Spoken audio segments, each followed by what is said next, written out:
Wabikova. Good evening. Thanks for joining us for this fabulous show.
Good evening and thanks for joining us. A couple from the Cornwall area have been identified as the two cyclists killed in a tragic accident this week near the town of Red Rock. 65-year-old Robert Booth and 69-year-old Irene Booth were taking part in a cross-country tour from Vancouver before they were involved in a three-vehicle collision along Highway 1117. Jordan Mullaney has the story. The pair were among 20 other cyclists in the group titled Cycle Canada on their way to the East Coast. The group was traveling eastbound on 1117 around 3 o'clock on Tuesday afternoon when they were struck by a pickup truck. OPP say the pickup also crossed into the oncoming lane, striking another pickup with a trailer and then a tractor-trailer unit. The two cyclists were pronounced dead at the scene. Two people in the eastbound pickup, a man and a woman from Austin, Texas, were injured and taken to hospital. The remaining group of cyclists took refuge at the Nipigon Arena before continuing on their journey the next morning. But there were some who chose not to continue due to the circumstances. Some of them, it looked like they didn't want to continue on. Some of them felt they had to get out there and do it. And I don't know if some of them were doing it just to keep the spirit of the group going. No one looked really excited about getting out there, but I think they just wanted to continue on and help them forget. Traffic Staff Sergeant for the OPP, Ken Manty, says they are still early in their investigation, adding that accidents such as this one should be a reminder for safe highway traveling for both cyclists and drivers. Cyclists should stay to the right as safely as possible, so that they should be as far to the right as they can get. Drivers should obviously, when they see cyclists, should slow down, give them as much room as safely possible, and that's drivers that are oncoming and approaching them, so from both directions. If you're coming in the opposite direction, you see cyclists, you should also slow down and give them as much room as possible, especially if there's oncoming traffic. An official with Cycle Canada says their thoughts go out to the family of the victims in the accident. An OPP spokesperson in Nipigon says charges are pending. Jordan Mullaney, TBT News. Residents of a small trailer park west of Nipigon were mourning this week after a Friday night blaze claimed the life of one of their residents. The fire broke out in this unit at the Black Sturgeon Trailer Park in Lyon Township. It was reported to OPP just after 9 o'clock Friday evening. Nearby neighbors were first on scene and managed to rescue a dog from the residence. However, the lone occupant of the home, 66-year-old Fern Marquardt, was unable to escape. Neighbors spoke very highly of the woman who had lived in the park for more than 15 years. They add she just lost her husband 3 weeks ago. The area had been without power for most of the day when the fire occurred. Yeah, I can confirm there was no power at that time in the community. Currently, the Ontario Fire Marshal and the Regional Coroner's Office, as well as the OPP, are investigating the circumstances of the death. An investigator from the Ontario Fire Marshal's office was on the scene Monday trying to determine the cause of the blaze. A 55-year-old man has died after losing control of his all-terrain vehicle near Marathon Tuesday morning. The driver was traveling on Wabikova Lake Road when he swerved to avoid a falling tree before losing control of the ATV. 55-year-old J. Norman Knoll of Marathon suffered fatal injuries. He was pronounced dead at the scene. The Treaty 3 Police Service has been given a reprieve for at least another year. The chief of the police force had previously said the service would be disbanded August 19th due to funding issues. After an annual general meeting in Kenora on Tuesday, it was decided that the Treaty 3 will be keeping its doors open for another year. The election of a new police board and chair has brought some positive movement. The union that represents the Treaty 3 officers says there have also been commitments made by the board to work with the union and its officers. Meanwhile, the Anishinaabe Police Service is also facing deficit problems. Acting NAP's Police Chief Bob Herman is projecting a $1.1 million shortfall next year. Herman says the province has been stepping up to cover some of the federal budget cuts, but that's not enough. With many of their communities being remote, their costs are significant. Gas has gone up dramatically in the last several years. We've never received funding for that. Our operation costs of maintaining our buildings has gone up because the governments have built us new buildings, but they've never given us the money to actually run them. Our benefit costs have gone up, and that's not unique to First Nations policing. That's evident everywhere in policing. Herman says there will be negotiations with both levels of government in Ottawa next Friday. Well, important discussions are now underway that will eventually shape how the massive mining deposit referred to as the Ring of Fire will progress. Matawa chiefs will hold their annual general meeting in Long Lake 58 First Nation next week. Jordan Mullaney spoke with one chief who says they're hoping to announce their selection of a new name for the entire development. Anything we do, we got to have a name. And Chief Alan Togijic of Long Lake 58 wants the name of the Ring of Fire project to mean something to his community. The 9 Matawa chiefs will meet next week to narrow down their suggested name for the development that will eventually impact each of their communities. And while many are unsure of how official the title Ring of Fire actually is, the term is more commonly used to describe an area in the Pacific Ocean where a large number of earthquakes and volcanic eruptions occur. Togijic says it's time the name has some significance. Now we got to come back to Earth, back to our communities. There's always a name. They must have a name, what they used to call the people up north. And even Hinbe people call them Bigtago Nishnabik or Arakan Nishnabik. So we got to come up with a name that we will be able to identify and be able to say it's ours. Minister of Northern Development and Mines, Michael Gravel, says he would support being involved in those discussions. We recognize how important it is that we have those kinds of discussions prior to the more formal negotiations beginning. So we want to be able to obviously position it so that there is not just a comfort with the future opportunities, but that indeed the value added benefits that need to be seen in those communities go forward. The municipality of Greenstone has been using the term Ring of Fire to advertise on municipal logos and has even applied to the province to secure the name. Greenstone Mayor Ron Beaulieu says they've been in support of their neighboring First Nations throughout the negotiation process, and this time is no different. If it's going to make our First Nations feel that it's more part of them by changing the name, hey, I mean that's I have no problem with that. All I can say is that we as a municipality in Greenstone, we live in an area where we're surrounded with our First Nations, the Matawa First Nations, and we want to work together to the benefit of First Nations and also of the community surrounding. Jordan Mullaney, TBT News. Cliffs Natural Resources and members of the Martin Falls First Nation met behind closed doors in Thunder Bay this week. The two sides are trying to address the band's environmental concerns with the planned chromite mine in the Ring of Fire. The federal environmental assessment process for the Cliffs project is currently before the courts, and the chief of Martin Falls says the meeting was about finding a framework that works for government, industry, and First Nations. Jonathan Wilson reports. Martin Falls Chief Eli Munias says under the guidelines of the provincial and federal EA process, his community would get less than 10 minutes to present their concerns. One of the major issues surrounds the chemicals that could be emitted at the mining site. We like to know what chemical deposits that will come out of there. Is it going to be a danger to the river and to the air, and to the animals that live there, and to the hunters that use the land, etc. Munias says sitting down with the company can accommodate some of the concerns nearby communities have. Cliffs Vice President Bill Bohr commends Martin Falls for focusing on the concerns rather than the process that's been slowing things down, like provincial negotiations. When those issues are resolved, we'll be able to actually move forward. But when we made that announcement, we said this was more of an acknowledgement of where we are kind of stuck in the process than any decision to stop the process on our part. And I think you can tell by us being here and working hard with the community that we're doing everything we can to move forward. Bohr says he's interested in hearing the objectives of the recently appointed provincial negotiator Frank Iacobucci and Matawa negotiator Bob Ray. Jonathan Wilson, TBT News.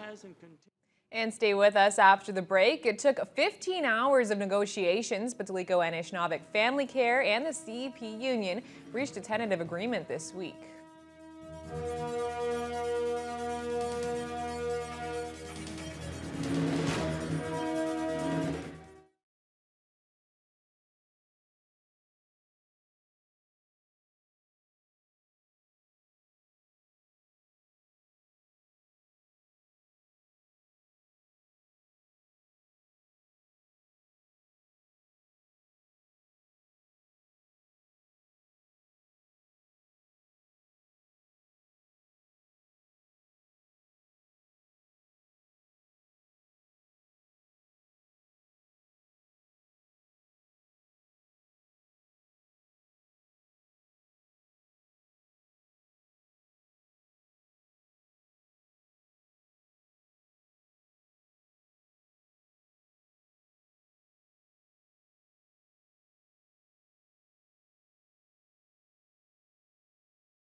Well, after over 15 hours of negotiations, Dalico Anishinaabeg Family Care and the CEP Union reached a tentative agreement this week. The union will now take to the roads as voting on the new agreement takes place across the district. Union representatives say there's nothing new offered in the agreement, but they are satisfied that their concerns have been heard. After more than 2 weeks on the picket lines, the 350 unionized employees have now started to vote and will continue until Monday. If the vote is favorable, the bargaining committee hopes to have it ratified by next week. Local union president Candice Lavalley says the Dalico board is looking at voting on the agreement by Friday of this week. We believe they address the issues, and our bargaining committee is recommending that our members accept this offer. There's some really good language in there, and they'll make a very informative decision. Lavalley expects to have a final answer later on Monday afternoon, with the hopes of getting employees back at work on August 6th. The clock is ticking as the future of Canada's world-renowned freshwater research station hangs in the balance. The experimental lakes area has operated for 40 years, but it could be shut down permanently by September 1st if a deal isn't reached to guarantee its continued operations. Courtney Rutherford reports. This body of water is home to a one-of-a-kind facility that researchers depend on. It's used to better understand global threats to the environment, impacts of human activities on lakes, and promotes protection and conservation of the areas around us. After the federal government closed the doors of the research facility this past April, the Ontario government agreed to fund the area on an interim basis. But nothing has been heard on the situation since. Still, MPP Michael Gravel says the Premier is committed to seeing the ELA stay open, despite the looming deadline. Right now, the province, through the Minister of Natural Resources, is engaged in very constructive discussions with the federal government, with the International Institute for Sustainable Development, to see that indeed the operation stays open. The current agreement allows scientists to perform experiments in the 58 lakes until September 1st. If a deal isn't reached by then, the ELA will be locked down. Although MPP Michael Gravel confirms Premier Wynne is working on the matter, members of the Canadian Council Advocacy Group say they haven't heard so much as a word. We wrote to all the people who were involved in it and said, would you please let us know what's going on? Give us some updates so you don't need to tell us any big secrets, just let us know the things are going on. That was on the 3rd of June. We haven't heard a word since then. And it was every one of the people who were involved in it. The group is hoping to have an answer by the middle of August so they can prepare to picket if the facility in fact does close down. MP Bruce Hyro says he's hoping that the newly appointed Minister of State for Science realizes the importance of the ELA to our region. Mr. Rickford is an intelligent man, and I hope that he is going to stand up for science here, and we're all going to be waiting with bated breath to see whether he does that. The outdoor laboratory has been open for the past 40 years, and the future of the facility will be determined in the coming month. Courtney Rutherford, TBT News. A large infusion of money will be coming from the provincial government to improve Ontario's firefighting facilities. $47 million will be handed down in total, with almost $10 million going towards a new fire attack base in Armstrong. At a news conference on Friday, it was announced that the aging Armstrong base will be the recipient of new infrastructure. The quarters will be upgraded to accommodate 20 extra staff, and new helipads will be added as well.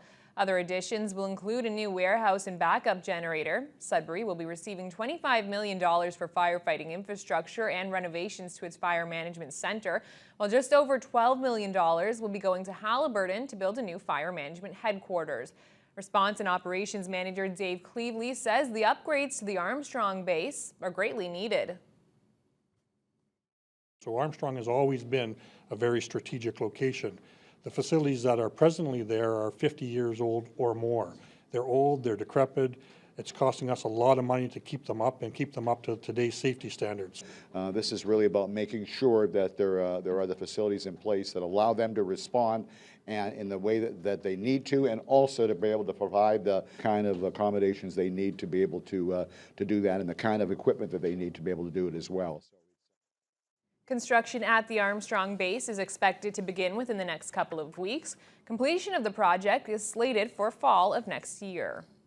Well, area drivers got their first look at another completed section of the 4-laning of the highway between Thunder Bay and Nipigon this week. The 14-kilometer stretch from west of Mackenzie Station Road to Birch Beach Road was open to traffic for the first time.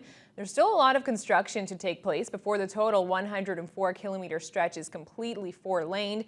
But as Matt Scooby reports, there's a renewed sense of accomplishment for those involved. That's so cool. After 3 years and $62 million, another 4-lane section of Highway 1117 has been successfully completed, much to the delight of people on hand at the official opening. But no one was more excited than Minister of Northern Development and Mines, Michael Gravel.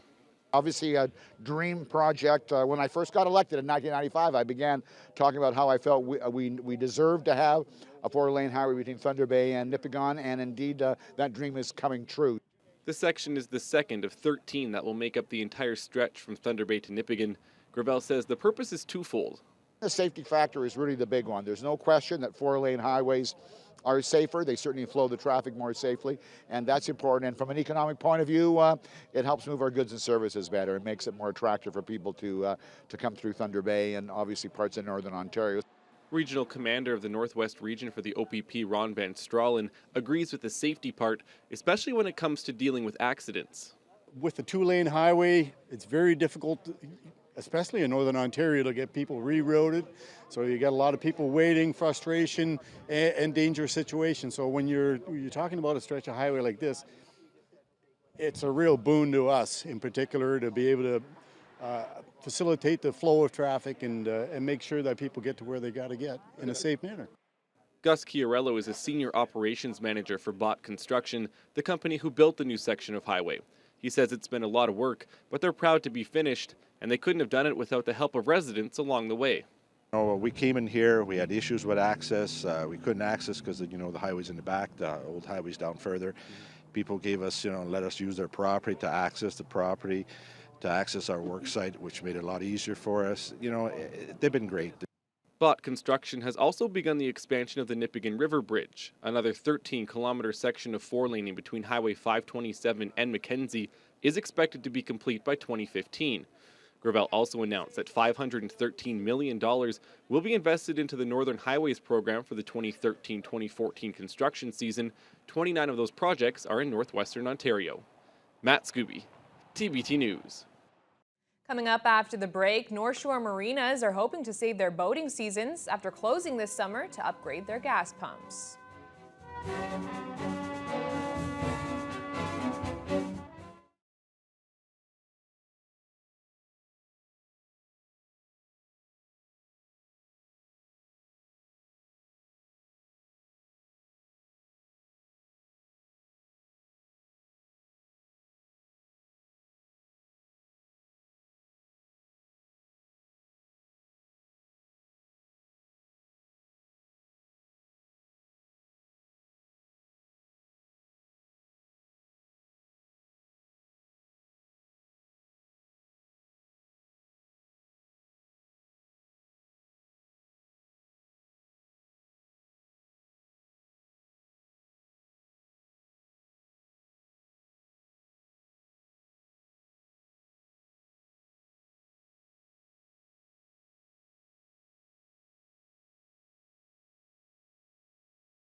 North Shore marinas are now hoping to salvage their boating seasons. Changes in safety regulations had forced Nipigon and Red Rock to close their marina gas pumps for nearly 2 months and carry out the necessary upgrades. Jordan Mullaney has more. The final bill will total close to $30,000, but at least this family heading out on the lake won't have to worry about getting stranded out there now that the marina gas pump in Red Rock is back in operation.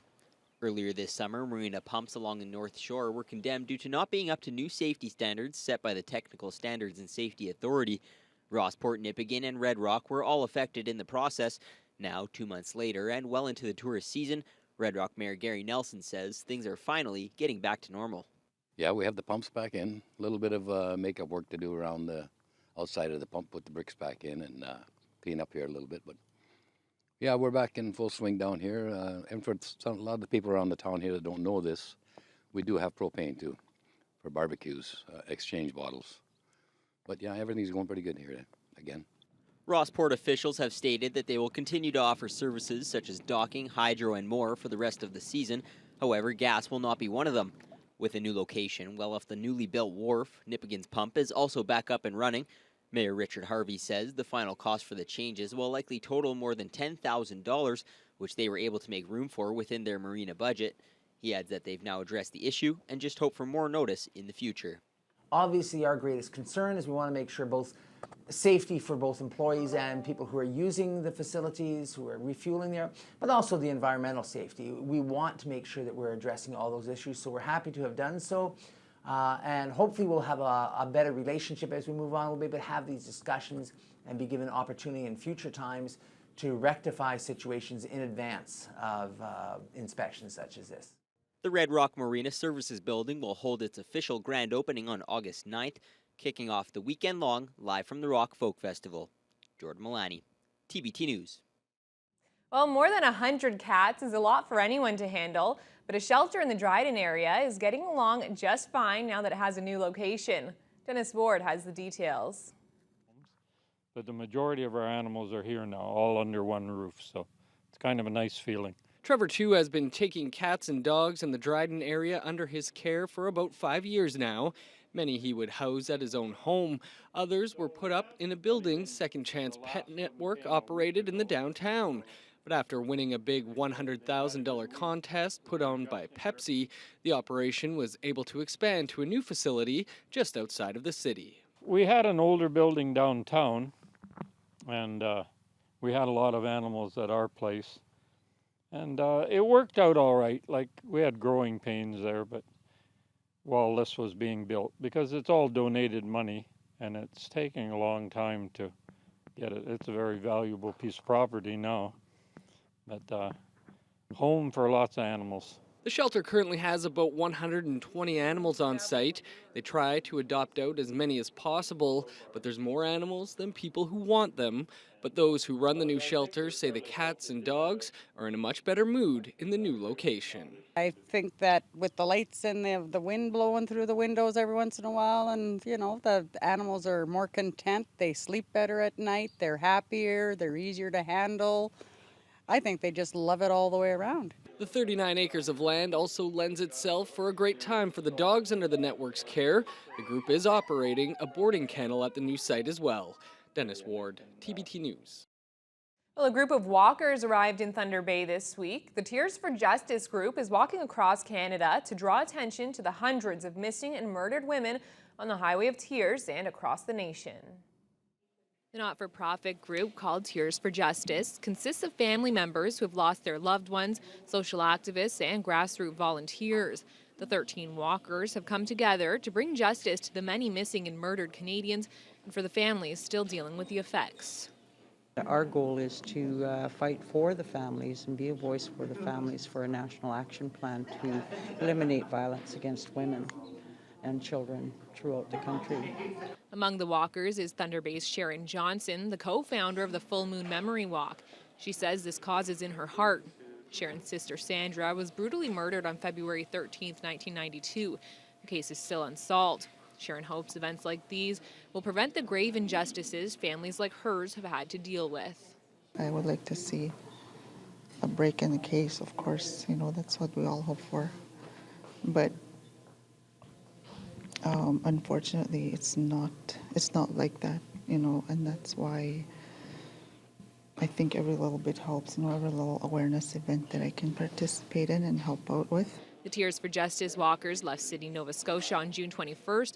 They'll arrive in Prince Rupert, British Columbia on September 20th. They're gathering stories in an attempt to create a national action plan protecting the people of this country.